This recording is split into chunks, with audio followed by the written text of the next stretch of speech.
بعض ایسے حضرات تھے جو قرآن مجید کے حافظ تھے، مگر کوئی سلائی کرتا تھا، کوئی کڑھائی کرتا تھا، یا کوئی لکڑی کا کام کرتا تھا، تو لوگوں نے اپنے بیٹوں کو ان کے پاس جا کر بٹھا دیا۔ وہ بچے کو ایک ایک آیت کر کے سبق دیتے رہتے اور بچہ حافظ بنتا جاتا، حتیٰ کہ بچہ پورے قرآن مجید کا حافظ بن جاتا، مگر قرآن مجید کو ناظرہ پڑھنا نہیں جانتا تھا۔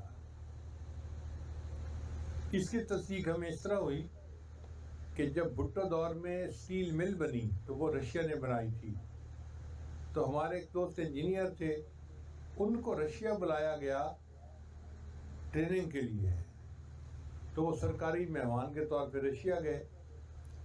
اب وہاں پر ان کے دل میں خیال آیا کہ جمعے کا دن ہے تو میں جمعہ کی نماز مسجد میں جا کے پڑھوں۔ لوگوں نے کہا جی مسجد تو بند ہے، کوئی کھول ہی نہیں سکتا۔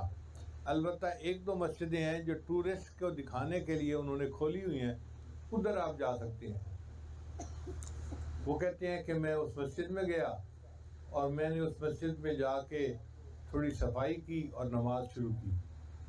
جو اس کا بواب تھا، دربان تھا، اس نے آ کے مجھے کہا کہ صاحب آپ جو کر رہے ہیں پولیس آ کے آپ کو گرفتار کر لے گی، میں ذمہ دار نہیں ہوگا، بتانا میرا فرض تھا۔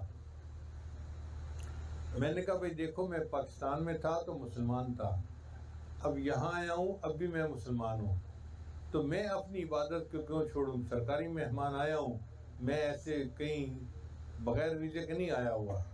تو میں نے اذان دے دی، کہنے لگی اذان دے دی تو قریب کے جو گھر تھے انہوں نے آواز سنی تو مرد عورتیں بچے سارے آ کے مسجد مجھے دیکھنے لگے، جیسے چڑیا گھر میں لوگ بیٹھے جانور کو دیکھ رہے ہوتے ہیں نا، وہ سارے مجھے دور بیٹھے ہوئے حیران کن نظروں سے دیکھ رہے تھے کہ اس بندے نے اتنے سالوں کے بعد آج اللہ کا نام بلند کیا اور ہمیں اذان کی آواز سننے کا موقع ملا۔ کہتے ہیں میں نے خیر اپنی نماز پڑھی، اب جب میں نکلنے لگا تو ایک بچہ میرے پاس آیا اور مجھے کہنے لگا کہ چائے چائے، تو میں نے کہا ٹھیک ہے۔ ان کا گھر مسجد کے بالکل سامنے تھا، وہ مجھے اپنے گھر میں لے کر گئے۔ اب میرے سامنے بچے بیٹھ گئے، بچوں کے پیچھے مرد بیٹھ گئے اور مردوں کے پیچھے ان کی عورتیں آ کے کھڑی ہو گئیں۔ اب وہ حیران ہو کے دیکھ رہے تھے کہ آپ پاکستانی ہیں اور آپ مسلمان ہیں۔ تو میں نے کہا میں مسلمان ہوں، تو کہنے لگے کہ ہم بھی مسلمان ہیں۔ میں بہت خوش ہو گیا۔ کہتا ہے کہ بیٹھے بیٹھے میرے دل میں خیال آیا تو میں نے ایک بچے سے پوچھا کہ کیا تم قرآن پڑھنا جانتے ہو؟ اس نے کہا جانتا ہوں۔ تو میری جیب میں ایک جیبی قرآن مجید تھا جو میں نے سفر کے لیے رکھا ہوا تھا، میں نے وہ نکالا اور اس کو دکھایا، میں نے کہا اچھا یہاں سے پڑھو۔ اب وہ قرآن مجید کو بھی دیکھ رہا ہے، مجھے بھی دیکھ رہا ہے، پڑھ کچھ نہیں رہا۔ میں نے اسے دوبارہ کہا کہ بھائی پڑھو، وہ کچھ نہیں پڑھتا۔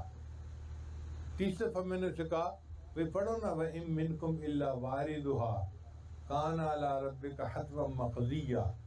میں نے 2 لفظ پڑھنے تھے کہ بچے نے پڑھنا شروع کر دیا اور روانی کے ساتھ پڑھتا جا رہا تھا۔ کہتے میں بڑا حیران ہوا، تو میں نے اس کے باپ سے پوچھا کہ پہلے کہا تو پڑھتا نہیں، اب پڑھنا شروع کیا تو تھکتا نہیں ہے، مسئلہ کیا ہے؟ اس نے کہا جناب اس بچے نے زندگی میں کبھی قرآن دیکھا ہی نہیں، استاد کے پاس گیا تھا، وہ زبانی سبق دے کے اس کو یاد کروا دیتا تھا، یہ حافظ تو بن گیا، قرآن مجید کو ناظرہ پڑھنا نہیں جانتا۔ تو جب قرآن مجید کے ناظرہ کی تعلیم کو بند کر دیا گیا، اللہ کے فضل سے اس وقت بھی لوگ قرآن کے حافظ بنتے رہے۔